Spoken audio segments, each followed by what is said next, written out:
All right, so Mr. Jordan back again. Like I told you in the previous video, we'll be watching or learning about treble clef, staff, and where to put our notes at.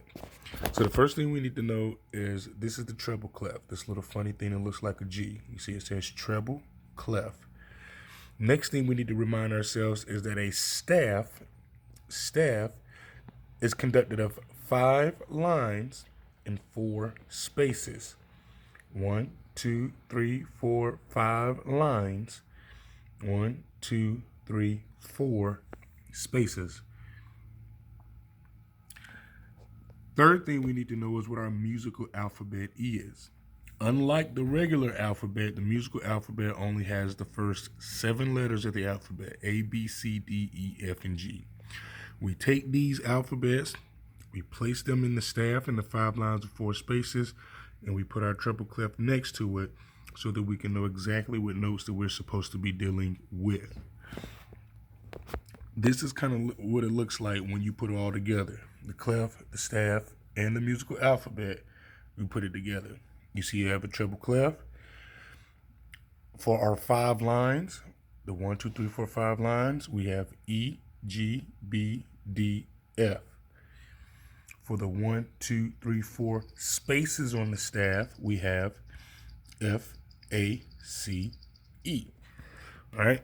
Now, I'm going to break that down for you some more so that you'll know exactly where to put your notes at on the treble clef.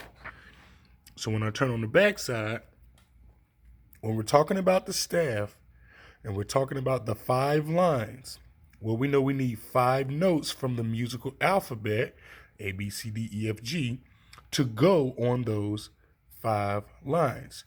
But which 5 notes do we need, though? How do we know which notes to take from the alphabet and put it into our 5, or put it on the 5 lines? Right here, if you can remember this acronym,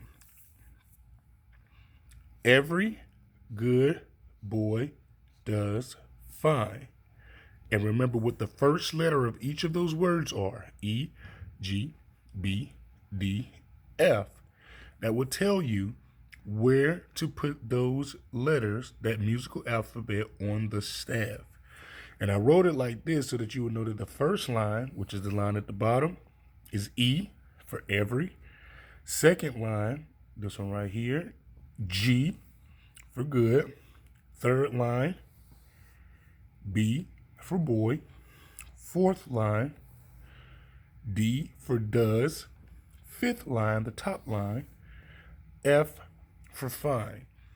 So the order for the notes, musical alphabet notes, to go on our 5 lines in a treble clef staff is E, G, B, D, F, or every good boy does fine. That's just for the notes that goes on the lines. Now, when we talk about the notes that go between the spaces, that's something different. 4 spaces in between the 5 lines. That means there has to be 4 notes from our musical alphabet. A, B, C, D, E, F, G. Same musical alphabet up here as it is down here. Which 4 notes do we use, though? In those 4 spaces, how do we know which 4 notes from our musical alphabet that we need to use? It's going to be slightly different from up here because we're talking about the notes on the lines here. Down here, we're talking about the notes that are in between the spaces. So this time, we have F-A-C-E. And I didn't put a word beside each one of them because if you can remember that F-A-C-E spells the word face, then it'll show you which order you need to place those notes in between the spaces. First line, I'm sorry, not line, because I don't want to confuse people. My mistake. First space, which is the space in between the first and second line, is F. Second space, the space between the second and third line, is A. Third space, the space between the third and fourth line, is C. Fourth space, the last space between the fourth and the fifth line, is E. So using the musical alphabet in a treble clef staff for the notes to go in between the spaces, just think of face, F-A-C-E. For lines, every good boy does fine, E, G, B, D, F. And for the spaces, face. All right, guys, stay tuned for some quiz and some questions that will follow. Take care.